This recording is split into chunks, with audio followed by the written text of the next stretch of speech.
Hey, what's up, everybody? Welcome back to season 2 of Conversations in Pop Culture. And before I begin, I do want to make it crystal clear there are links up above to support me as well as my guest, CB Zane. So please click those links, support those links. They're super important. There's a Kickstarter that's going on, as well as you go buy me a coffee. And I do like my coffees, both digitally and caffeinated. And so without further ado, and I sort of tip my hat, CB Zane is here. And obviously, you've done pretty much everything from comic creating, comic writing. You're the co-owner of Outpost 46 Studios. Yeah. And you currently have a Kickstarter going on with Mighty Might, which is funding on Kickstarter. You're funded, so that's out of the way right off the bat. So welcome to the show. Thank you. Yeah, I'm excited to be here. It's new. It'll be fun, and I'm looking forward to just shooting the breeze, man. Yeah, no, I am very excited because obviously your Kickstarter is fully funded. Might is obviously, we're going to talk about that. But I do think the best place to start is that this is an Outpost 46 Studios comic. And what is Outpost 46 Studios? And I know you've done everything in comics. Right. Well, okay, so first I'm going to say it's actually Outpost 426.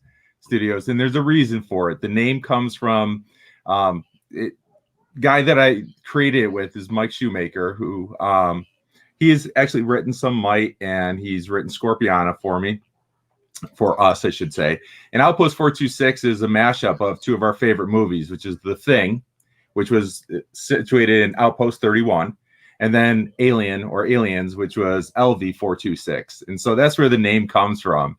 So it's Outpost 426, and that's our studio, and that's kind of become our moniker for our titles, like Into the Suck, which is, you can kind of see behind me, is my sci-fi adventure, and that is part of Outpost 426. And Scorpiana is another one that we've done, and I'm currently working on issue 3 for that.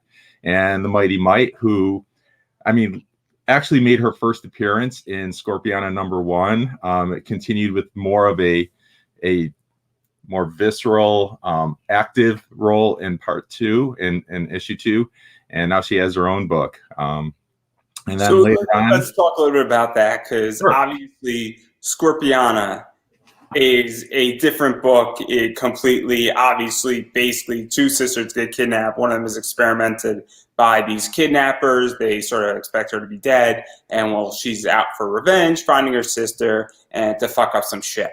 Yep. And all in the process. And obviously, Might was introduced in that run. Might was also introduced in Comics Unity to some degree. I'm not too sure the complete order in which that Might was introduced, but let's start with Scorpiana. And so what was that like? Because you first created this book, and it's separate from Might, but it's also kind of nice when you have an entire company and your characters cross over, and obviously sort of teasing, and even just to test the market in a lot of ways as well. Yeah, it has lots of different levels that it works on. But Scorpiana ended up becoming a sort of the launch book for Mike Shoemaker and myself. And we hemmed and hawed forever about what character we wanted to go with.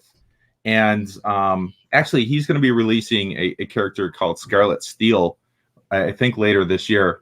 And that was the one, that we talked about for a long, long time. And she's evolved really over the course of about 20 years. And we just, nothing ever really clicked. And so we ended up, we were going to do this story, this team up book of these like daughters of gods. And I was doing character designs for that. And Scorpiana ended up becoming one of those characters. And somehow we evolved, and her story came, and I was like, you know what? We need to do this one. And so that's what we ended up doing. We went with Scorpiana, and her story, which, you encapsulated very well, gave birth to what is our Outpost 426 superhero universe, which is in part formed by, this event that takes place that creates this substance called quantium, which gives some people powers and other people it kills. And that's sort of part of the basis of our superverse, if you will. And then even to further dive into this, because obviously Might is the character that was introduced. Mhm. And what was that like even developing Might? Because Might is fascinating because she is 18 years old. She's got, the pink hair buns, very Yeah. anime-like. I love the way Might looks. Oh, And thanks. well, she's still, somewhat of in between an adult and a kid in a lot of ways, and figuring out where she wants to go. And she's like 5 feet. And if she was a wrestler, she'd be Alexa Bliss. I don't know if you know who Alexa Bliss is. Right. Oh, yeah. This is like right out of Mike. This is exactly who she is. And if I had to cast a movie, Alexa Bliss would definitely be one to consider. There's no doubt about that. Yeah, it's funny. Might is a character that is sort of like, I guess, my baby of sorts. I drew her forever. I sketched her in my sketchbooks for, I don't know, the longest time. And her first look was actually more, I guess I would say, almost like Alexa Bliss before Alexa Bliss was Alexa Bliss. She had these pigtails that hung down, and the ends of them were pink, and she was blonde haired. And that was how I sketched her forever. And then you can even see that look in the first Scorpiana. She's in the background when they're talking about the Burst, which is that event that takes place and how certain people were given powers. And you can see like her first look, her first costume, the one I drew all the time. But when it came time to really like fleshing her out, I felt like that look it was kind of being overdone. You started to see it with Harley Quinn, and that bled into some of the wrestlers. And so I wanted to get away from that, but I liked the pink idea. And so I did a couple of different versions of her hair. I even had her with a backwards baseball cap on. But the space buns kind of work, and it spoke to people. And so now she's, hashtag, pink space buns. And I redesigned her costume to fit. And and that's where it kind of came in and where it continues to go. And then obviously one of the things that I like about Might is that Might is more anime-ish, if that makes sense. And I come out of the anime world. I'm obviously a big anime fan. I'm right now watching a lot of fantasy, a lot of, MMORPG type shows. Yeah. People getting trapped in video games, and this is like, I could imagine Might being a character in that regard. And I like the fact that it does have that more anime, but it still is American, if that makes any sense. Yeah. It's different in style, and I think it's very important to have different styles and also have something that's fresher. Yeah, it's funny you say that, because actually, like I've already drawn and written the second issue. It just needs to be colored at this point, and I switched up my style and went with what I call my zany style. And so going forward, that's what's going to happen. And that is more of a cartoony look. And so that kind of plays into that a little bit more. And I thought it fit Might very, very well going forward. So that's the plan. Same stories, to be told, but just a little different art style that I thought, gave me a chance to have an outlet that way. And, continue to tell her story the way I keep envisioning it. And then obviously I also do want to, because we're going to talk about the Kickstarter in a second, I promise. But I do also want to talk about Comics Unity 2020. Obviously that was spin-off comics that had Catnip and Sirenus, I want to say. Correct. I think I got the name right. I'm always concerned about names. Names are not my thing. And there's a bunch of cover art, and that was sort of also one of the first introductions of Might. I'm not too sure, as I stated, the order, but how did that idea come about? Because I think it was you, Wendy, and Tom Hutchinson. Correct. That was your idea. I'm not too sure how that all came about, and it's super interesting. So Wendy had already done like an online Comic-Con herself with her Naughty Fairies line. And she just killed it. I mean, there was nothing that existed like that. And she brought this idea of Artist Alley, and she had maps of the convention floor. And Wendy, if you know anything about Wendy Steen Shainer's her campaigns, she like has everything under the sun that you can possibly want or get for stretch goals. And so she had, your swag bag that you would get going to a con, and she made it a true online experience. And she got to talk with Tom Hutchison. They sat down at a Red Lobster and said, let's do this, but let's make it bigger. And so they wanted to bring in a third party for it. And I was lucky enough to be the one that asked. And then 3 of us collaborated on it and wanted to give that true con experience. offering our $25 beers that you can get at the concession stand, the swags that you can get, the passes, the lanyards, photo ops, even with the characters. So, you could have your picture taken and with Might or with Cyrus or with Catnip.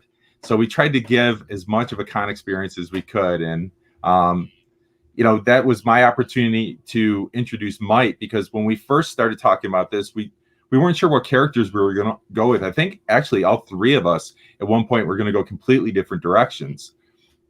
And then for whatever odd reason, we all at the same time decided, you know what, let's do like a character. And I was thinking, well, I can do this spin-off of Might. And Tom already had established, why am I blanking? Catnip, but through the Critter universe. And Wendy had this villain, Cyrus, as part of her Naughty Fairies. And so it all became a spin-off. And it was because of this idea where the name for the comic came, Spin-Off Comics. It wasn't something we consciously said, let's do spin-off comics. It just all, happened organically. So if you're going the proper order of like Might's appearance, it would have been Scorpiana 1, Scorpiana 2, and then her origin story in the comic Unity. And then there's a bunch of stuff to talk about with this. So obviously, Spin-Off Comics comes out, and then that sort of happens. And then also there's a bunch of variants. I'm not too sure, because I know it was one or two people. It was either Keith Garv, who did a bunch of covers. And then I think also Chazus was involved somewhere in this entire thing. Either he was in Artist Alley or he did some exclusive covers, because there was a bunch Elias, you're talking? Yeah. Yeah, Elias did one of the Might exclusive covers. So he was involved as far as that. Keith did, these are the characters here. You can kind of see. He did 3 comic covers that actually connected.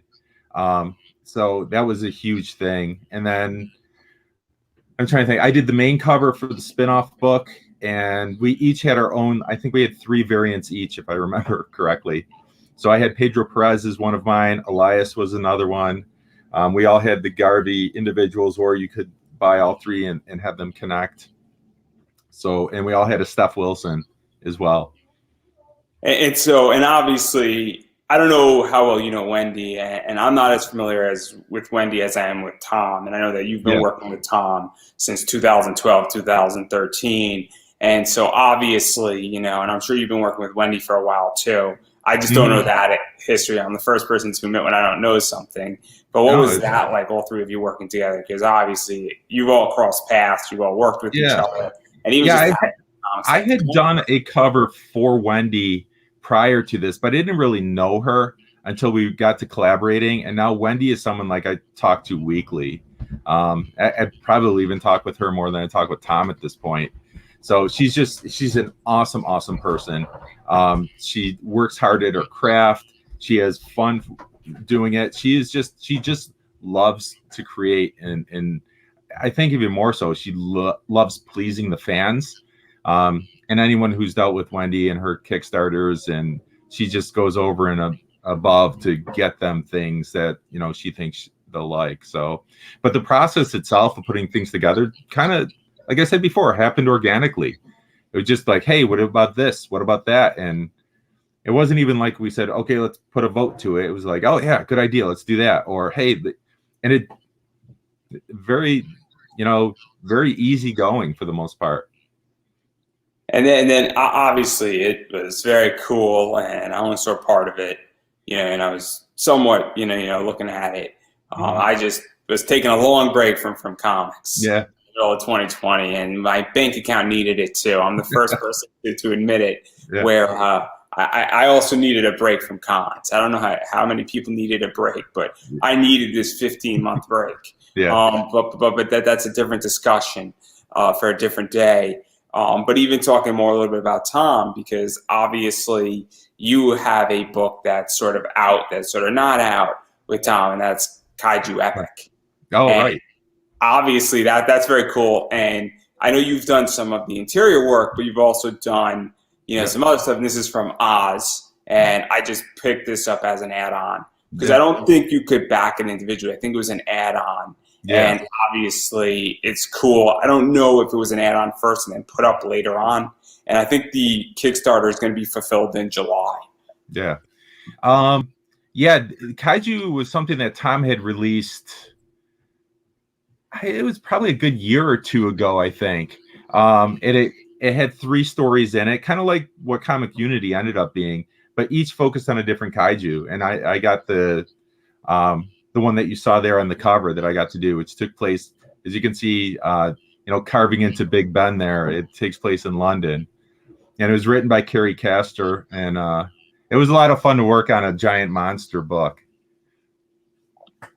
Yeah, and one of the things that I kind of like about this is that I think it was released first on the Kickstarter, and then it's now on the web store to be ordered. And it's the same price on the Kickstarter and on the web store. Obviously, if you picked it up on the Kickstarter and you're already back in the Oz stuff, you're saving money shipping-wise, which is always helpful in that regard. And I also picked up some other stuff as well on that Oz thing. But even to be part of the Oz thing, because it's sort of cool, because it's a nice funnel into it. It's nice to be part of a Kickstarter. Also, I think BackerKit helps to achieve the goal, which is another thing which helps to achieve and assure stretch goals. And so there's a lot of cool stuff that's going on with it. And so what is that like for you, knowing that your cover is a part of it and that it's another thing that's offered as an exclusive? Because people who back Kickstarters, like, I want exclusive covers, and I'm willing to pay for exclusive covers. Yeah, I love being part of like as many Kickstarters as I can. I mean, for one, I just love doing the art itself, and to be able to kind of go with this whole Comic Unity idea here, being able to promote other people's work that I believe in, that I think is very good, that's very strong, with my art involved, I'm more than happy to do that. So it's cool to be part of. Whether it's Tom's or Wendy's or Luis Torres, who has Lily the Demoness going on right now. I think I have 4 covers for that campaign. And I think Flesh Eating Cheerleaders from Outer Space just ended, and I had a wraparound cover for that one. So it's just, I love being part of it, and we really are this indie comic community. We kind of promote each other. So, as much as I'm part of theirs, they'll do their best to try to promote my stuff. And it's awesome. It's a great community to be part of. Yeah, and since we're on Kickstarter, let's dive into the Mike Kickstarter. So I know that you're fully funded, and obviously lots going on, and you introduced Mike with 2 books, and we just sort of spoke about that. But what prompted you to want to launch the Kickstarter now? Because obviously, you had this character, you sort of had teasers with her, you had an origin story, and now she's having her single book come out. And so what's the story on why now? Why is it going on? What prompted you? You know what? I believe in the character. She's near and dear to me, and I wanted to get it out to as many people as possible. And I knew, we had a certain number that backed our Comic Unity, and I thought I really tossed and turned about whether I wanted to take that story and release it completely on its own, or whether I wanted to start fresh. But because it was really her origin story, if I was trying to tap into more people to be her audience, I felt like that was the best way to do it. And in doing that, I thought, well, I still have to do more. So I added additional pages to the story that's in Comic Unity. I added a couple of additional backup stories that still flow into, what takes place in the story as well. And I was lucky enough, Wendy Chainer wrote one of the backup stories, which I drew in my zany style, which I was talking about before. And then the other one I wrote, and I got Joel Souza to do it, who has a very Bruce Timm type style.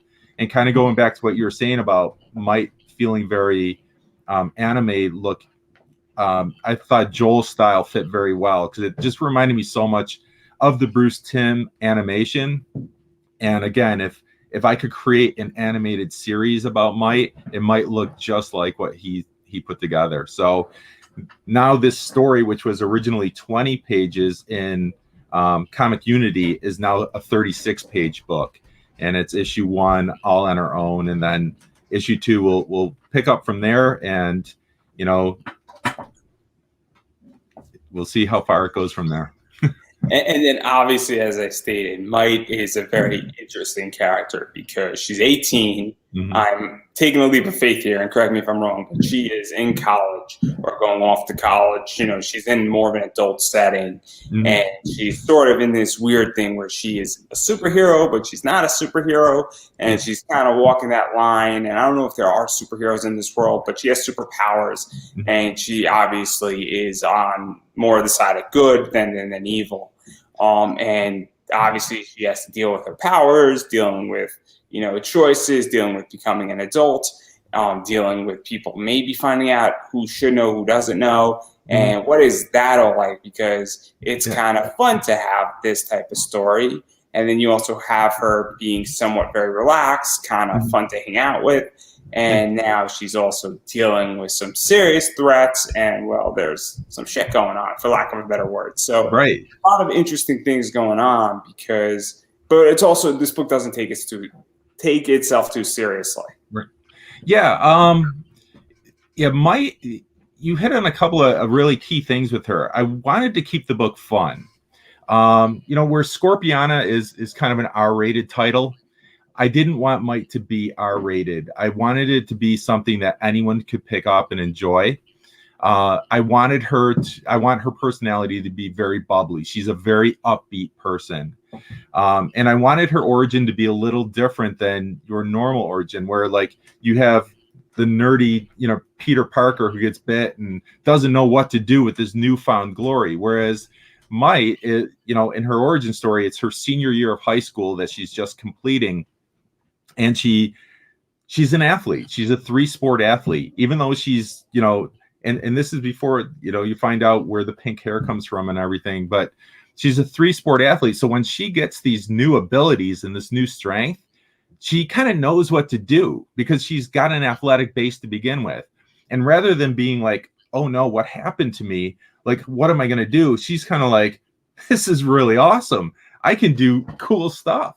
And she just embraces it. And I wanted it to feel fresh and new. And it's not to say that it won't deal with some issues. The origin story has this like secondary story going along with it that's it's personal to me, and it deals with a very serious condition. You know, one of the characters has cancer, and it all plays together that way. So in writing my influence, my biggest influence was probably the TV show Scrubs, more so than even superhero books, because Scrubs was one of those shows that I loved because you could laugh and have fun, but then the episode might make you cry at the end, and it would deal with very serious issues at times, but do it in a very heartfelt way that you could laugh and cry at the same time. And I wanted to be able to try to pull that into Might a little bit. So yes, it is a little bit more lighthearted. Sometimes it will deal with darker issues. But ultimately I want it to be fun and fit her personality and let that drive, you know, her in the story. And, you know, that's my hope, is that people just kind of fall in love with Might and just want more of her, you know, positivity. Not that everything's going to be easy for her.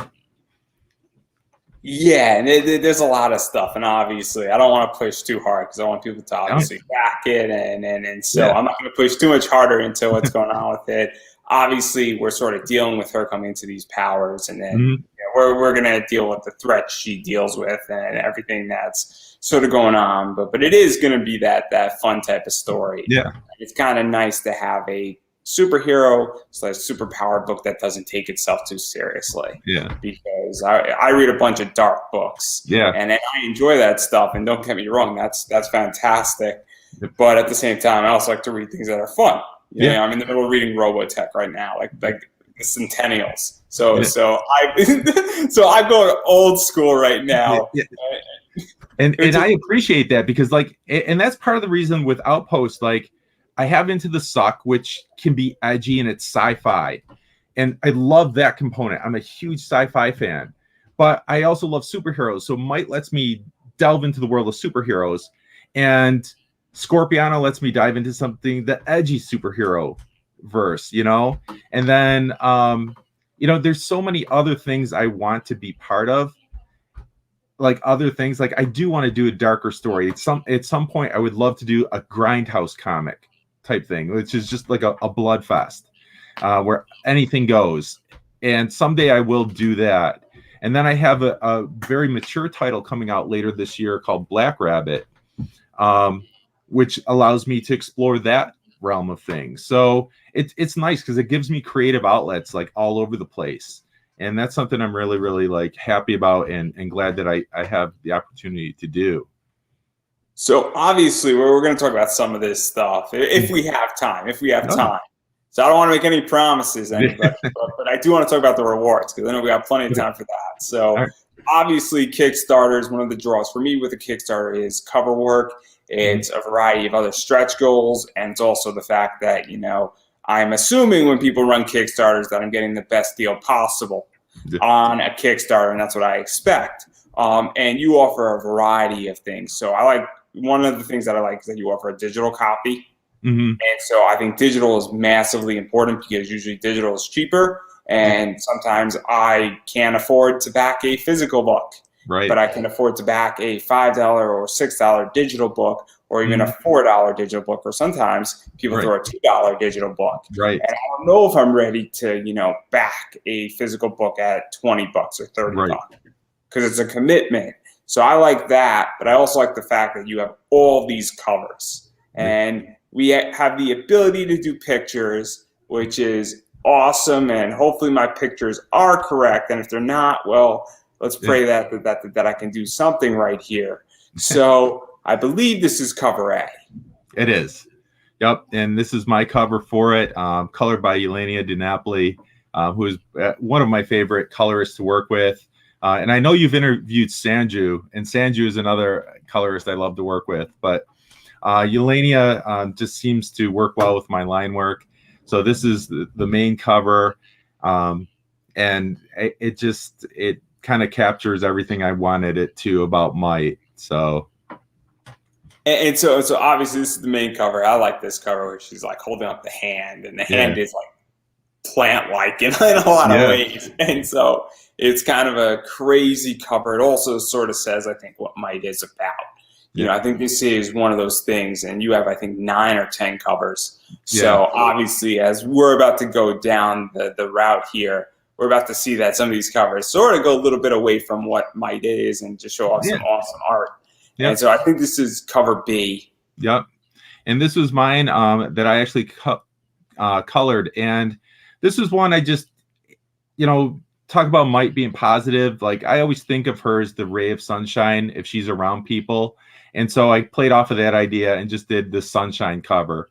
You know, so I tried to make her skin a little bit more tan, but still show that she's powerful and she's cute and she's sexy. And, you know, I don't want her to be like exploitative per se. This would be about as risque as I would want to get kind of. But that's just her too. She wouldn't be the girl who goes to like a pool party and just sits in the corner wrapped up in a towel. She'd be the first one to jump in and say, "Hey, there's a pool. This is fun. Let's do this." So, so this is there's 2 things I like and 2 things I want to talk about. So I like the fact that she's holding up the Might thing. I love that. I just think that's extremely playful. And I think it's also the idea that, but it doesn't detract from her, because what my eye goes to, and this could be because, hey, I like pretty girls, I like girls in bikinis, or it could just be that I appreciate women's beauty in a lot of ways. And I come from the world of Zenescope. So obviously you all know where I'm at in my head. But I like the fact that she's holding it up because it is playful, because it doesn't take away from her, which is what the cover draws to. Obviously, the light and the sun is behind her, which helps to center the eye. But it's a very playful thing, the way the title's in it. And I think it's a really nice touch. And so I like this cover a lot because it does do that. And it's kind of, you know, nice. And also the color palette is cool too, where her hair's a little bit more purple off of the yellow, which makes it pop. Yeah, and I really try to be conscientious of color theory when I'm doing coloring. So purple and orange is a nice complementary color scheme. And then you take in like the oranges and browns of her skin, and it does tend to play nicely. And this was actually not that this was the original idea I had, but I knew I wanted to do a cover with her holding up the logo in some way. And I probably have 5 or 6 different, sketched covers, and ultimately it ended up being this one. So. And I like this cover a lot because I think it's very playful, and I think it's super, super smart to do a cover like this. And then talking about, risque covers, and we might get a bit controversial, but, I don't have a problem with nude covers. I know some people do have issues. Obviously, I was speaking with somebody last night about this, and we were having a very interesting discussion about it. And the way I view it is that, I know Tom doesn't want to do Dorothy nude. Right. He doesn't have a problem with other characters doing nude. And I don't think Tom's going to mind me saying it because he made this very public on my show. And if he does, I'll take the L on that one. But the idea of it is that, what is that like to say, hey, I'm not really interested in doing a nude cover because it doesn't really fit per se with the character. And also it's the idea that people do nude covers on Kickstarter, and it's getting overused, in my opinion. Yeah. Because they're trying to get funded. And I respect the hustle.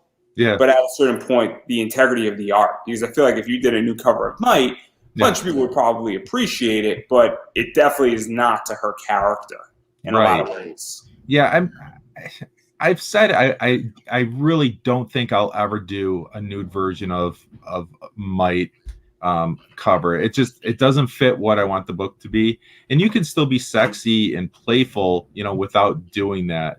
I'm not adverse to doing nude covers. I have. You've done it into the stock. You've done it for other things. It's not an issue where, the way I view it, and correct me if I'm wrong, I just think it doesn't fit with this character. And you need to know what certain characters do. Right. I don't know if you know Mike Tiener, but he has a book called Black Jackets. A nude cover in Black Jackets makes no sense, but a nude cover in Midnight Moon makes 100% sense. Yeah. And I feel like with Might, that's where this stands. And correct me if I'm wrong. Into the Suck is a perfect example of a book that makes sense because, Ursula is a character who would pretty much go naked into combat if she wanted to. Yeah. And you know what? I agree with you. It fits. Like Ursula, again, she isn't someone who thinks of herself as sexy at all. She could walk around in her underwear, and she would only do it because it was convenient or because she didn't have clean clothes to wear. She wouldn't do it to flaunt herself. She's just kind of like, whatever. Like, Might would be very conscientious, and so I wouldn't do that to her. But then, like Scorpiana, like it fits the demeanor of that book. It's got, edgy scenes to it and risque scenes in it, so it does make sense. So I agree with you. If it makes sense with the comic, I think I'm all for it. I'm usually not someone who wants to do a cover, like a nude cover, or have one for one of my books that's done distastefully, though. Like I try to be very, very careful walking that line, what I show, how I show it. And I don't want anything pornographic by any means, ever. You're not Boundless Comics. Right. It is a good way to put it. I'm throwing out something that people who know comics are going to get exactly what we're talking about, and people who don't are going to go look it up, and hopefully somebody who gets offended is not going to be in the room. Right. So and then another cover, and this is definitely my style, is this, and it's the manga style, and obviously this is sort of right up my alley of what I do. It's got very much a Japanese animation feel to it. It's got a bit more of an old school Japanese animation, somewhat 80s, maybe early 90s. We're not going Golden Age Tezuka. We're not going Golden Age Tezuka on this. If you went Tezuka on this, I happen to know a lot about the guy. I'd be very impressed. But it's definitely like late 70s, 80s, early 90s style. Yeah. Luis Torres, who I mentioned before, had asked me to, he's coming out with a manga style book, and he had asked if I'd be willing to try the style. And I was like, not really something I do, but what the heck? I'm a fan of it. I like well done manga. I'm very picky about my manga or anime for that matter. So I did something for him, and I really liked the way it turned out, and I had a blast coloring it. So I thought, you know what, I'm going to try this with Might and see what happens. So this is actually my cover, my version for Might in my manga style, and it's something with the proper references around me I can pull off, I think. But I thought, again, the playfulness of what manga is fit very well with Might. It's also a very, very cool cover in a lot of ways, and manga style can be very, very good. It can be very, very bad depending on how it's done. And obviously, I read a lot of manga, and I'm a big anime junkie. And this is definitely in that style, and it is a risk because not everybody's gonna like it, but it is very cool in that regard. And so I like it. It's also very Speed Racer-esque. It's a good way to put it. Yeah, and that's one of my favorite things about manga or anime is just the action that it brings to it. And I tried to capture that with the speed lines and stuff, and just. And then obviously this one too. And so now we're getting into sort of a little bit away from what the comic represents, like the cover A and even the cover B. Yeah. But now we're getting into some really interesting art. And this is Ivan, and I'm not going to attempt to say his last name. Yeah, Cupa Tough. And I saw Ivan's work. I came across it, I want to say, on ArtStation, and his faces were amazing. The eyes, and there was such innocence in the eyes and the face. And I knew immediately if I could get him to do a Might cover, I wanted him to, because I just knew he could capture, just like I said, really the title, cute but tough. I think he nailed it. And I'm so happy to have him as part of this, because I just get lost in the eyes that he draws. And then another one that you're probably lucky to have is also this one, which is John Royal. And I don't know if you've seen John Royal's latest work, but the guy's killing it in Zenescope. And that's a big deal. Whether John will admit it or not, whether he knows it or not, obviously, and I would love to interview John Royal at some point. I think it'd be such an interesting discussion and everything that's going on. But obviously, this is cool in a lot of ways also, where we get that almost breaking of the cover apart and her coming at us. And it's a very cool cover because it's action-packed. I'm actually torn between this cover and the manga cover. Yeah. And it's a tough position. I got $20, everybody. Right. I got to make a choice here. So maybe you'll make the choice for me. John is super cool to deal with. He showed me this version, and it was modified slightly from the original. Very, very slightly. Just like bringing it a little bit closer. And, one of the things I want Mike to have is action. I want her to feel like she's got action, and he crushed it with this. I love his style. It reminds me a lot of J. Scott Campbell. And, again, Might being the playful character that she is, there's so many different versions I could see of people drawing her. And so when I was able to put together this stable of artists, and I could get John, I was like, oh, this is so cool. It even goes further, because I think Sebastian Chang is from the Philippines, and Sebastian Chang works a lot with John. Yes. And that's the other thing too. I think I could be mistaken, but I know they've worked on a bunch of Zenescope books together. Correct. And it's this idea that when it's kind of like, when Mike Crome and Sandru work together, or Mike Crome and Michael D. Pascal work together, almost exclusively, that a colorist knows the artist. Yeah. And that helps tremendously as well. Because if you look at it, it's the fact that that blue popping off, and we're breaking through, and it's almost like we're breaking through a wall scene, might punch through it. So obviously, very, very cool cover in that regard as well. That helps. Bring it out. And John kind of has his own team. Jagdish is his inker. Sebastian is one of 3, maybe 4 colorists that he works with. And I had no problem with that. He's Sebastian. I believe has worked with Marvel, so I think Sebastian has worked on some Overwatch stuff also. Right. So it's crazy. So this is a cool cover, and then this cover scares me. This is Wendy's work. So real. And I it's like know. the only reason, and if Wendy wants to attack me, that I wouldn't get this cover. The only reason why is that it doesn't look like a comic cover, Yeah. and it looks real. And I'm just like, I would wake up in the middle of the night and it would be staring at me, and I would like legitimately jump 10 feet out of my bed.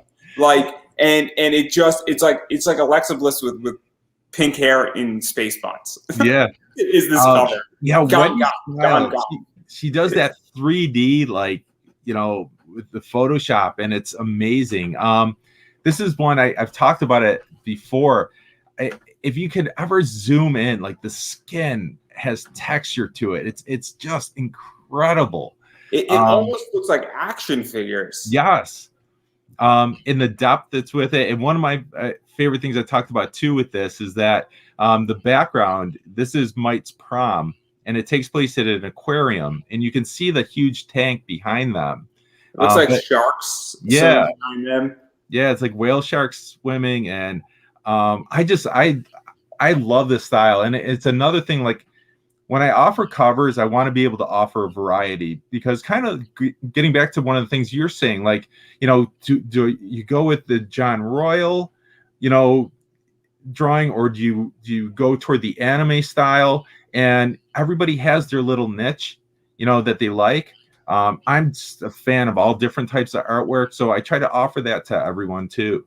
And I mean, I don't know how far you got in the interviews, because you said that you were listening to some of my stuff, but yeah. I've said this before. I've been saying it a lot more, and obviously I'm not just saying it for comics, but I'm saying it as a collective, as where we're going in society.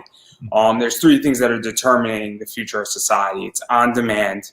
It's the idea of big libraries, which is what I'm doing with a lot of interviews right now. And my library is huge from last year and this year. Right. And then it's also complete customization and choice. Mm-hmm. And what I find with Kickstarter is a little bit of on demand, where it's a little bit of a hybrid, because it does take some time to produce it, and you can't just like roll out a print of a book. But it's more of that customization a lot with a lot of these covers, especially when you get 4, 5, 6 covers. Correct. And that is a big thing that's determining where I think we're going as a society. And I think it's super important. And obviously, I think there's 3 or 4 more covers we got to get to. Yeah. And it's this idea that, that makes a big difference. And that's why I back Kickstarters. I am a cover hoarder, where I back Kickstarters almost exclusively for the cover primary. And no offense, and please don't, I'm more interested in the cover art than the actual story of Mite. No, because I'm like, this cover art is phenomenal. And so that's where I'm at. Thanks. I mean, you can't ignore the fact that cover art it's become its own thing. I know when I first started collecting, and I shouldn't say when I first started collecting, when variant covers became a thing, as early on collector, used to drive me crazy, because I thought, why do I need all these variants? But now you're starting to get these variants that, they're not just haphazardly chosen. Like, I went and sought out these artists because I thought they fit, and they're a niche for people, and people might really like this. And I agree. It is definitely something that people are collecting for the cover art. And kind of going back to something else you said, offering the digital book, a lot of people will buy the digital book, so they never have to open the actual book. They can just keep it pristine, because that 9.8 or better is such a big thing for everyone. So they never have to break, the binding, so to speak. And, they still have the art there to appreciate. This is my background, in which that I'm sure that I've said it before. And if I don't know how far, again, you got into my interviews, but everybody's who watches it knows exactly where I stand, where I am on the comic book investing side of all of this. Yeah. I'm building out an entire class. I run a podcast where I do 2 or 3 videos a week, and I talk about this, and I talk about it extensively, and I've made a lot of money on comic books. And so it is not a joke anymore. No. And this is going to sound messed up, but everybody's getting signed. Yeah. I come from the wrestling world, and everybody on the indies and wrestling is getting signed. Right. And a bunch of people in comics are getting signed. And whether you're going to go into a Zenescope position, or a Dynamite, or a Dark Horse, or you're going to Marvel, DC, or Image, well, that's up in the air. Or you're building your own publishing house that then goes out and does $500,000 a year. That's all starting to happen. And it's not an accident that indie is now doing very well. And then even the big guys, WWE, for those who don't know, and I know it's a bit off topic, if you look at who they hired in the last 8 months, there are about 10 wrestling companies they have legitimately gutted out of. And it's phenomenal who they've got it out of. And everybody who's been an indie wrestling fan for the last 4 years knows every single one of these people. And everybody who's an interviewer has interviewed a bunch of people who are now in WWE, including myself. Not to toot my horn, but it's the idea that these covers do that. And it is important because, God forbid, John Royal, Marvel might be knocking tomorrow. Right. Yeah. And it's an opportunity for these artists too. And, being an artist myself, I just appreciate art. I love to see styles. And, if we get into talking about some of the stretch goals, that was one of the reasons why I offer the sketch cover cards that are there, because for me, I'm a fan of the raw art. I love seeing the pencils, and I thought, you know what, I want to share these with people because in its rawest version. We're going to talk about some of that. But let's get through the last. Okay. Yeah, let's do it quickly. Yeah. So obviously this is cover G by Jeff Spokes. Yeah. And this is just cool where it's kind of, a little bit of a sketch-ish. And it's sort of, I guess, toned out, and we see Might. And then there's also this cover with her working out. And this is sort of, cool. And it's got a little bit of a Steph Wilson feel to it. It's just by Joel Souza. Yeah. And then there's this as well, where this is cover I. And this is only available as an add-on. Correct. And we're seeing a little bit of Might's ass. This is also a little risque. Yeah. But she's still fully clothed. You can see a little bit of it, if you look hard enough and close enough into the image. But obviously it's a knuckle sandwich. And so obviously these are 3. And I like the fact that you have a cover that's only an add-on.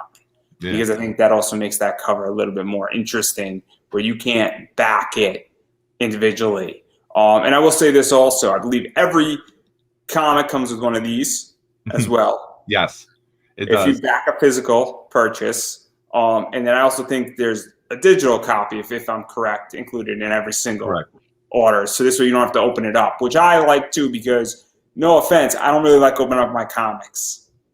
Yeah. No, and I realize that. And it also makes things organizationally a little bit easier for me behind the scenes. So, and there's actually one other cover that I just released today by Bill McKay. I'm sure you probably know Bill McKay's name. And, I know who Bill McKay is. I just didn't put it into the. No, it's okay. But I just want to make sure if anyone's watching this, it's there. And Bill is someone I met at Chicago Comic-Con a couple years ago, and I've been kind of hitting him up for 2 years now, and it was so fun because he was finally like, I didn't even see your DMs on Facebook. I'm so sorry. Yes, I'm in. I'll do it. And so he just rocked his cover too. And I know Bill has a really good, big fan base, and I'm super happy to have him part of it too. And then obviously, is that an add-on or is that another just unlocked? It's an add-on like the Minori Rogue one is. Same thing. And then also there's some other stuff too. So there's the special mini prints that are out there. Obviously, Steph Wilson. There's Elias Chazudis, and I love Elias. Elias did a commission for me. It wasn't even that expensive, all things considering, and it's one of them. It got 10,000 likes in a week on Instagram, which is awesome. And a funny story about it is that I'm walking to the Zenescope booth, and I'm just shopping around. I'm like, oh man, it's really cool. And I'm talking about Elias Chazudis because I just got the thing done and submitted it to CGC. And then they're like, oh, yeah, did you see this cover that just popped out? I'm like, yeah, I know, it's mine. And so that's my first introduction on a professional level to Zenescope. It's like, oh, yeah, I'm like, that's mine. And 15 people in the crowd, like, man, you're a Zenescope fan. Did you see something? I'm like, yeah, I know, it's mine. And it's a really funny story with him. And then Pedro Perez, obviously, you know him as well. Yeah. And so what was this like? Because all 3 of these guys are killing it. And I mean, Chazuz alone is the biggest name on this card by far. They're all fantastic. Elias, I contacted him early on to see if he would be willing to do this, and all 3 of these guys, I'm a huge fan of their art styles, and again, very different. And all 3 of those prints were covers with Comic Unity that were exclusive for just the Might story. But I wanted people who didn't back Comic Unity to have an opportunity to see those. So I offer them as mini prints, and Pedro is one of those people, like, I almost would be willing to defer to him as the primary artist for Might. Like, I think his style fits her very, very well. It's fun, it's cartoony, it's energetic. But he was a natural choice, and Steph is just one of the nicest guys in the industry. And anytime I can get him involved with something, I'm working on getting him on eventually too. You have to. He's such a great guy. And so obviously I don't know Pedro as much as I know Steph Wilson's work, and I know Elias's work very well. Yeah. And Elias is so good, and he's another one that I have to interview, but he's tough to nail down. Yeah. He's also very shy. He's very shy. He's a workhorse. He's a workhorse. Yeah, I mean, outside of DMing him, I haven't really talked to him beyond that, or emails. Same with Pedro, but you kind of get a feel for personalities too sometimes. And they were really good about offering ideas and listening to anything that I might throw out there. That's another really cool part of this whole thing, is talking with other artists and getting their ideas. And they'll come up with an idea. It's like, oh, I never thought to do that. That's so good, and then I wish I had come up with that idea. And so.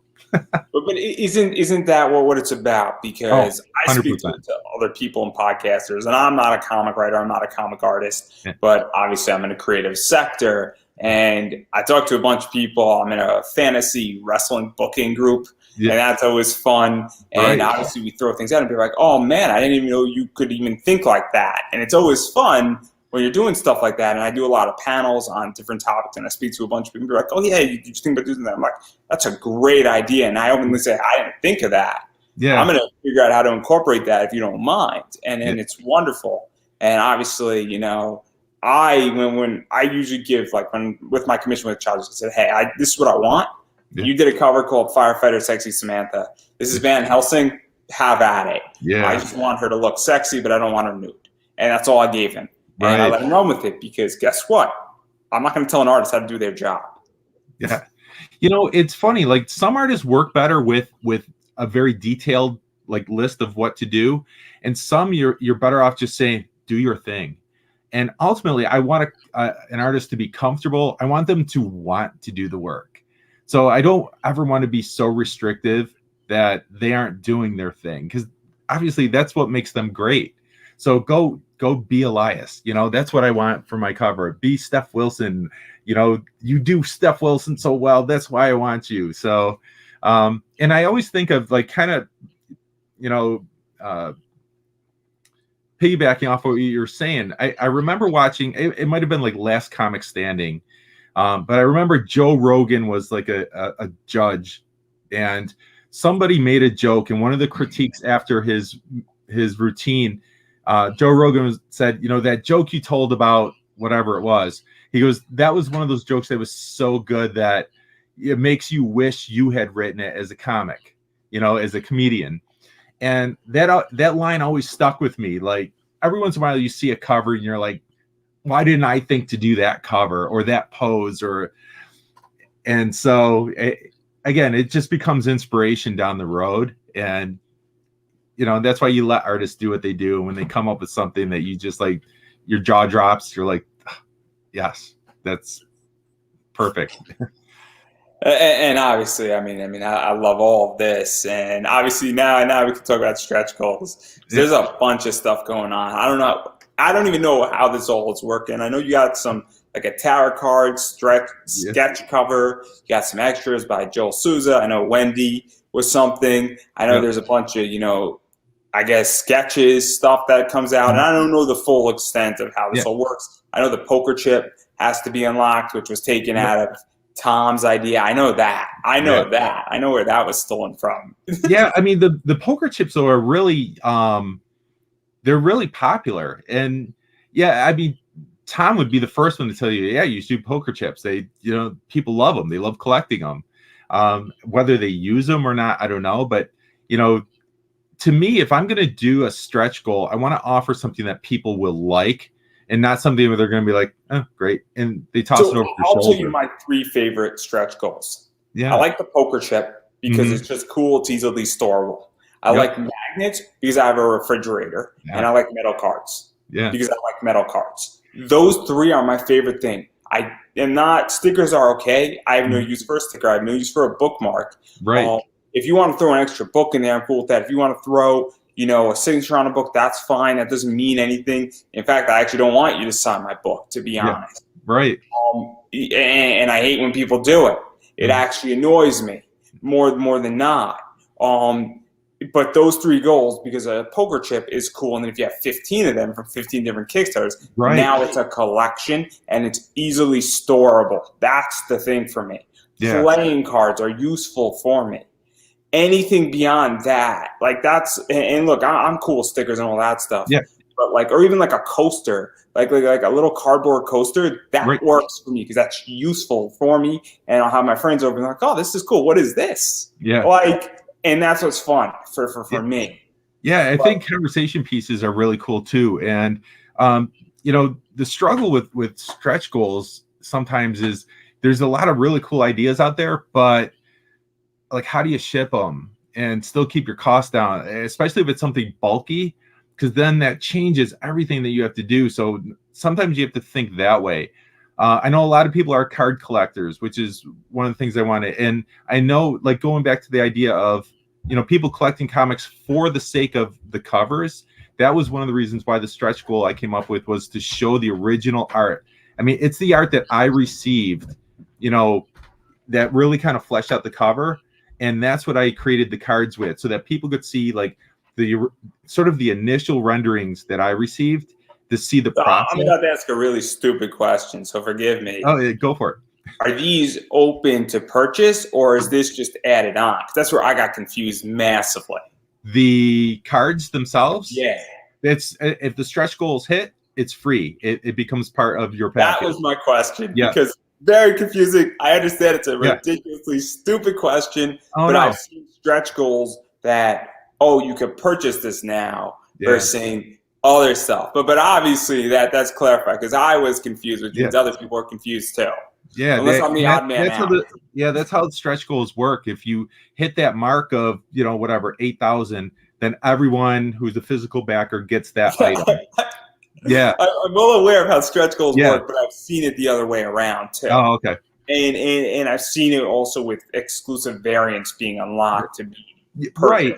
And some people do that. I haven't done like unlocking exclusive variants. One of the stretch goals I had for this one was the Joel Souza story was unlocked, so that added an additional 6 to 7 pages to the book, which I thought was worthwhile. You know, that's a good chunk of story that's being added to it, and I, you know, really wanted it to be unlocked because it looks incredible.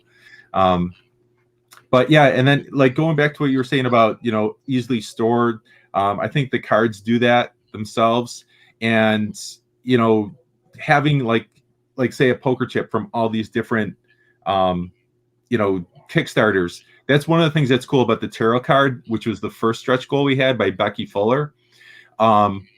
She has all these tarot cards from all these other, you know, Kickstarters of various characters. So that in of itself is a really cool collection to pay attention to, because, you know, there's one for Might. There's going to be one for Scorpiana. There'll be one for Black Rabbit down the road. There was one for Ursula. I know she's done them for Tom, I believe. And so that's actually kind of a cool tarot card collection to have of just her art. So, and I wanted to make sure that I offered that too. And then it's also, I just love the poker chips. I love metal cards. I love the idea of, there's some other stuff too. There's trading cards that are always cool. And especially when you get into a bunch of books and a bunch of other stuff where all those trading cards, then you have like 15 of them. From 15 different Kickstarters. And also it's the idea that this is issue 1.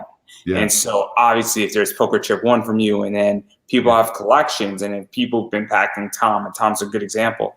He's been doing poker chips for a while now. Right. So obviously I've only backed 2 of Tom's things, and I'm going to get 2 poker chips. But then all of a sudden, 3 years down the road, when he has another 6 out, I now have like 6 or 7 poker chips. Right. And it's that type of thing too.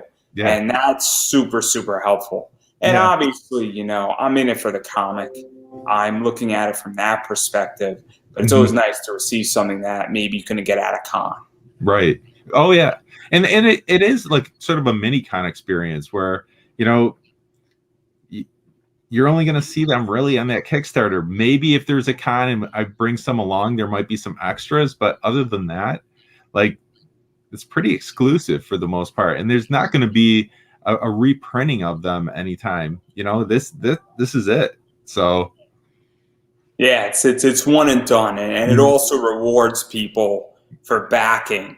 Correct. So obviously, I think that's super important. Now, I want to do something really quickly, and I'm going to just show a bunch of covers, and one of them is those nude covers. Okay. I know you're involved in like 9 Kickstarters right now, and so obviously, Scarlet and Ace is that, and that's the little demon. Oh, yeah. I know you did a Scarlet and Ace cover, and that's the new cover, and that's all I'm going to show that one before I get in trouble on YouTube. Then there's the little demoness. I think there's not a nude version of this book. No. I don't think there is. No, that was a special kind of a crossover cover with Fire Bitch from Kara Nicole and Alfred Trujillo. And then this has a nude cover, but I'm not going to show it. Yeah. Because this nude cover is more extreme, and this is Little Demoness as well. And so this is sort of cool in that regard. This is Low Life, which is, I think, the crossover of Little Demoness that's going on right now. Yeah. Yeah, this is it's actually the Lily the Demoness number 5, but Ace and Starlet are part of it, and this is a cover where it's supposed to show them kind of taking over the book, so to speak. So, yeah. And so this is available because you're involved in like 9 different Kickstarters, and this is something else too, Little Demoness. And obviously, I'm doing this somewhat out of order because this is number 3 that you've done, and I don't know if there's a nude cover or if this is just a standalone. No, this was a standalone. And then this might have a nude cover, I think. But obviously this is suggestive. But I'm not too sure either because I'm really like bad at this.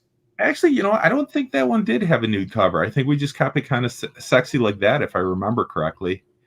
And it reminds me very much of Widow's Web in a lot of ways. That the tip jar cover.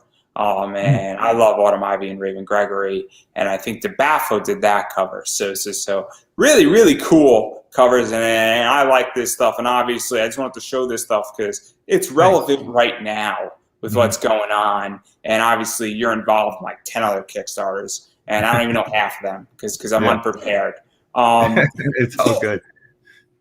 Sometimes I forget, and it's like they'll launch, and it's like, oh yeah, Mike, I have a cover for that one, and then I'll try to promote it, and it's, because you want to help out.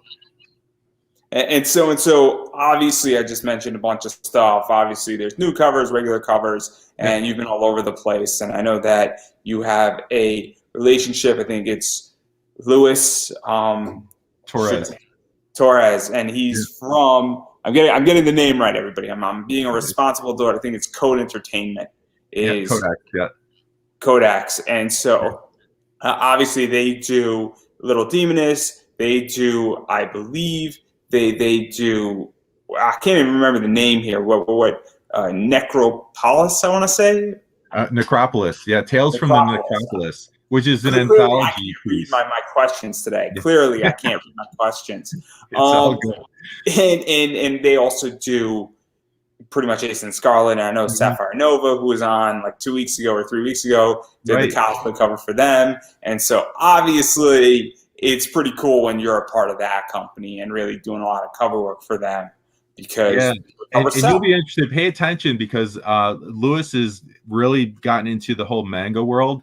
So he's going to be releasing a book, I want to say later this year, called VRXOXO, which is like all manga influenced. And I did one cover for that one in a manga style. So it might be one for you to check out. It's going to be fun.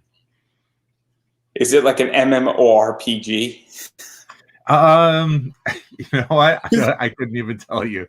because when people are using like VVORBOXY, usually that's what that means in the gaming world. I'm not as well versed in the anime manga world as you, so I couldn't even tell you. my favorite genres are MMORPG, mangas, and anime. So typically anything that deals with that, I absolutely love, because I love those worlds, and those are my favorite worlds to play in and be in and all that stuff. But I digress. Yeah. And obviously, I got about 10 minutes before I got to jump into my next issue. But oh yeah, no problem. I'm curious. And I do want to touch upon it, given that you're in so many Kickstarters. Where do you foresee the future of Kickstarter going, and even indie comics? And I sort of tip my hat a little bit on what I think, because everybody's getting signed. But where do you feel it's going? Because it's been a very interesting 15, 18 months in Kickstarter. I am very grateful for the crowdfunding opportunity, because this is something like even 10 years ago, it would have meant trying like hell to get into Diamond, to get your stuff distributed, going to every possible just to make an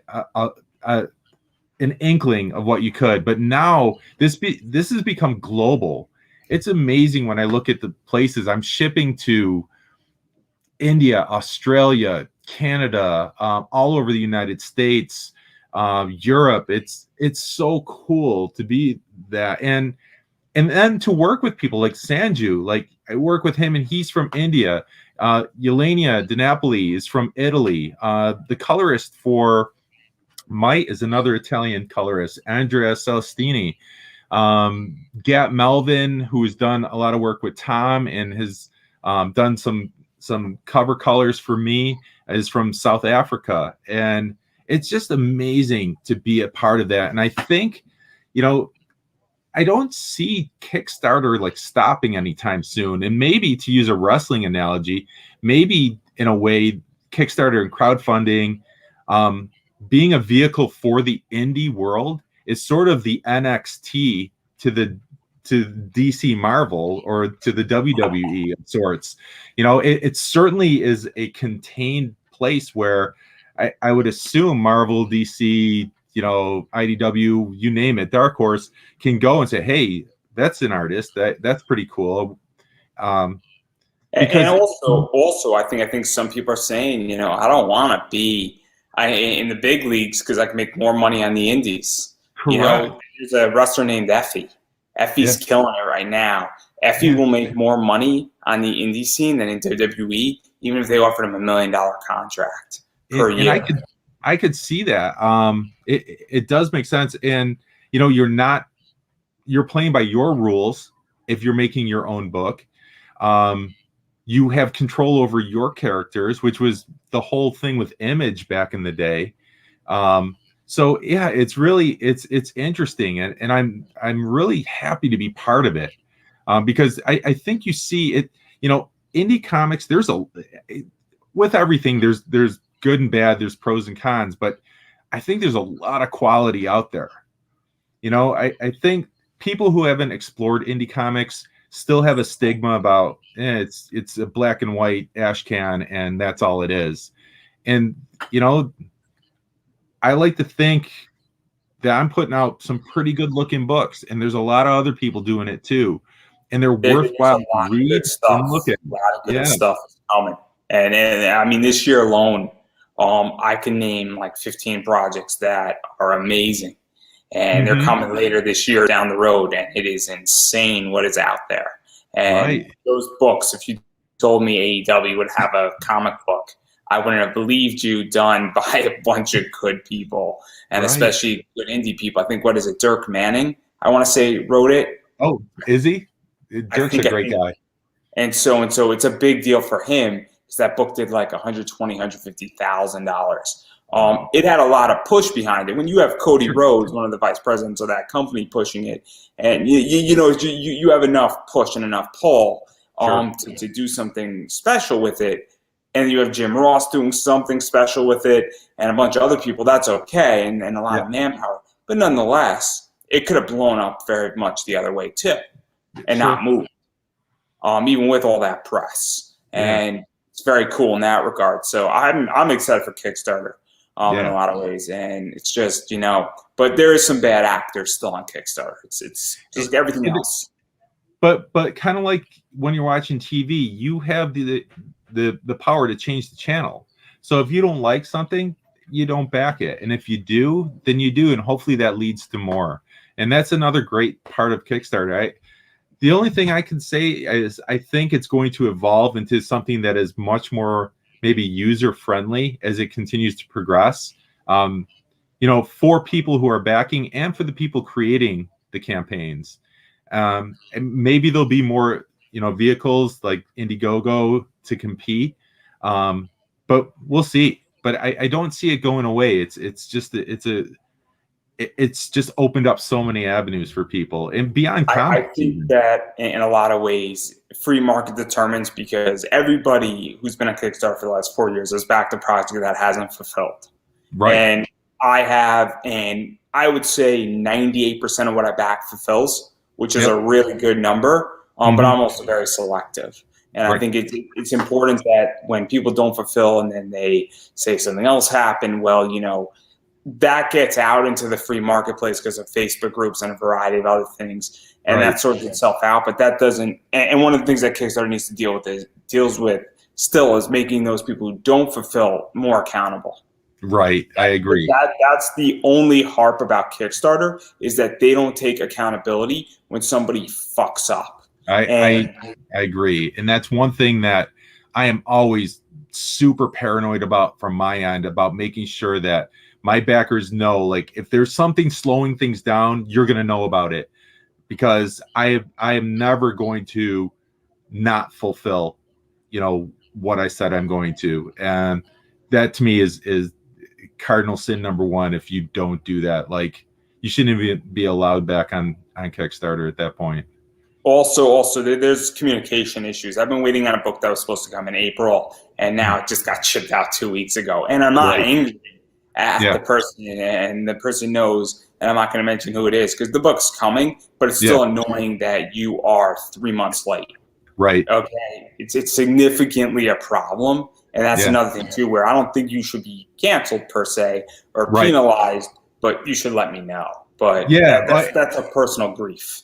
Correct. And I think that's the least you can do, is if there's, like, I know even with my last Into the Suck book, the printing process was slowed huge because there was a backlog of books, and it really it did piss me off, because I want to get my book out to people. But it finally did come through. I kept everyone up to date. Like, here's what's going on. Here's what I know. And once it came in, I'm in the process of shipping it out as quickly as possible. So, and as safely as possible. That too. That's a big thing too. And I know all about that, because when you're selling $300 comic books, they better be perfect. Right. But I digress right there. I do want to give you an opportunity to self-promote yourself. Where can people find you on Facebook, Twitter, Instagram, Kickstarter, other Kickstarters you're doing? Got a Patreon, all that fun stuff. No Patreons yet. I'm in the process of becoming part of the Instagram world, which I will admit I am very, very bad about. I do have an Instagram, but that is something I'm going to try to make a much better effort of going forward. But the easiest way to find me is on Facebook. Almost anything that I post is going to be there. Into the Suck has its own Facebook page. Scorpiana Outpost 426 Studios has its own Facebook page. Those are the easiest ways to find me and what I'm doing. As far as Kickstarters go, Might has 10 days remaining. Released the Bill McKay cover, and I'm hoping for a nice strong finish. I'm gonna give myself a shameless plug. It's a fun superhero book that I think people will really enjoy.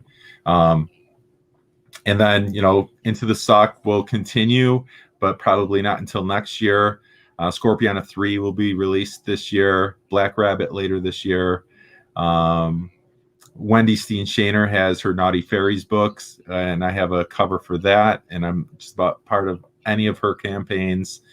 Tom Hutchison just had Goth Day which I did the interiors for that book and one of the covers. So hopefully everyone had a chance to grab that. And, going forward, and Luis Torres, his Lily the Demoness #5 is currently on Kickstarter. And I think I have 4 covers maybe for that one, but there's a lot of really cool covers there and some Sanju colors as well. And so obviously there's a lot of stuff going out with you. And what I've been saying to everybody is that you have to support indie. And what that means is you have to back Kickstarters. You got to pick up people's works. You got to pick up, their works if it's on other stores. When things get to somebody's web store and maybe it wasn't out on, Kickstarter. I know that Cannibal Run, Big Dog Inc., I think that's your Critter Interiors is up. Yep. There's 100 of those, so you could pick up that. And that was not a Kickstarter book, but it's a super limited book. So you can pick that up at Big Dog Inc. And that's super important to support creators and economically. Now, I understand people are in a rough time. COVID has wrecked people. Money's tight. I completely get it. One of the things that is super important is that you have to share people's materials. You got to follow them on social media. You got to share this podcast around. And one of the things that's actually happened is that I had an interview with somebody and a bunch of people saw it and somebody actually backed the Kickstarter because they saw the interview. And so because I shared it around and people actually back. So it does make a difference when you share some of these Kickstarter links, even if you can't support it, because maybe you have 5 friends who just didn't see something and they're like, oh man, this looks awesome. I'm very excited for this. This looks cool. And then they back it. So it does make a big difference. And it's just as important as backing the Kickstarter. Yeah. And so on that note, I'm going to give you the final word. Well, first of all, Andrew, thank you so much. I'll do this show anytime you want. Just hit me up. I'll be there. So like you were just saying, I'm the first to admit I am terrible when it comes to self-promotion. I don't know if it's just one of those things where, my ego just isn't the type of person to say, hey, look at my stuff. It's awesome. So I do rely on word of mouth and people sharing things out. That means the world to me, and hopefully the product itself is enough that people, know they're promoting something that is worthwhile to get, worthwhile to read, worthwhile to collect, and that's all I'll say. So Outpost 426 Studios, CB Zane, hopefully get some people that'll follow and pick up, Mighty Might soon. And I really appreciate it. I really do. Well, I couldn't have said that any better. And I'm not that great at self-promotion either. So there's a whole club and all we can do is go up from here. And obviously everybody go back the Kickstarter. And so on that note, this is a wrap. All right. Thanks so much.